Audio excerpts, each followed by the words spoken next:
আপনি প্রিয়াঙ্কা গান্ধীর সঙ্গে টেলিফোনে যোগাযোগ করেছেন?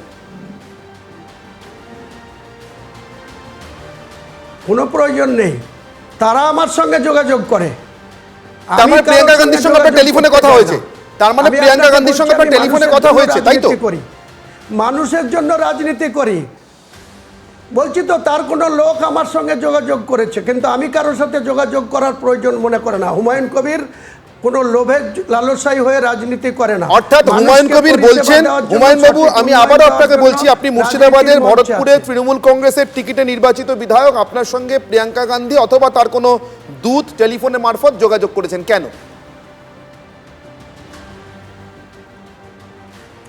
করতেই পারে একটা রাজনৈতিক কর্মী, আমাকে যদি কারো মনে হয় যে এর দ্বারা কোনো কাজ হতে পারে, এর দ্বারা তার পার্টির কোনো উপকার হতে পারে, প্রস্তাব আসতে পারে না, তাহলে আমি বলবো আপনি একটু ধৈর্য ধরুন। আমি আপনাকে কয়েকদিন আগে আমাকে দেওয়া একটা ইন্টারভিউর একটা নির্দিষ্ট অংশ মনে করিয়ে দিচ্ছি। কয়েকদিন আগে হুমায়ুন কবির আমাকে বলেছিলেন 2026-এ প্রয়োজন পড়লে তিনি তৃণমূলে থাকতেও পারেন, নাও পারেন, ধোঁয়াশা রেখেছিলেন। কিন্তু কি বলেছিলেন হুমায়ুন বাবু আপনি শুনুন, আপনি আমাকে বলেছিলেন দুপুর 2টোর সময়, তৃণমূল কংগ্রেস যদি আমাকে 2026-এর নির্বাচনে কোথাও লড়ার সুযোগ দেয়, তাহলে নিশ্চয়ই নেত্রীর সেই সম্মানে, নেত্রীর সেই অনারে আমি ভোটে লড়ব।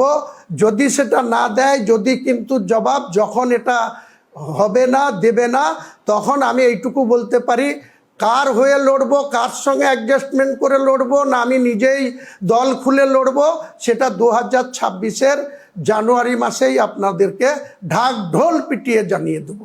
2026-এর জানুয়ারি মাস আসেনি, ফলে ঢাকঢোল পেটাচ্ছেন না, কিন্তু ঢাকঢোল না পিটিয়ে গোপনে গোপনে কি হুমায়ুন কবির তার মানে কংগ্রেসের সঙ্গে যোগাযোগ করা শুরু করলেন হুমায়ুন কবির?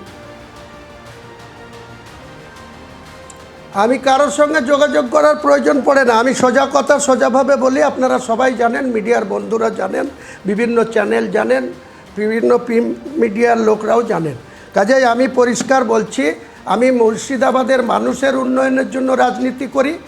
একটা কথা পরিষ্কার করে বলুন না হুমায়ুন কবির, প্রিয়াঙ্কা গান্ধী আপনাকে কি বললেন? 20 নভেম্বর প্রিয়াঙ্কা গান্ধী আপনাকে কি বললেন? বললাম তো, আপনি সে কথা তো আপনাকে বলার কথা না।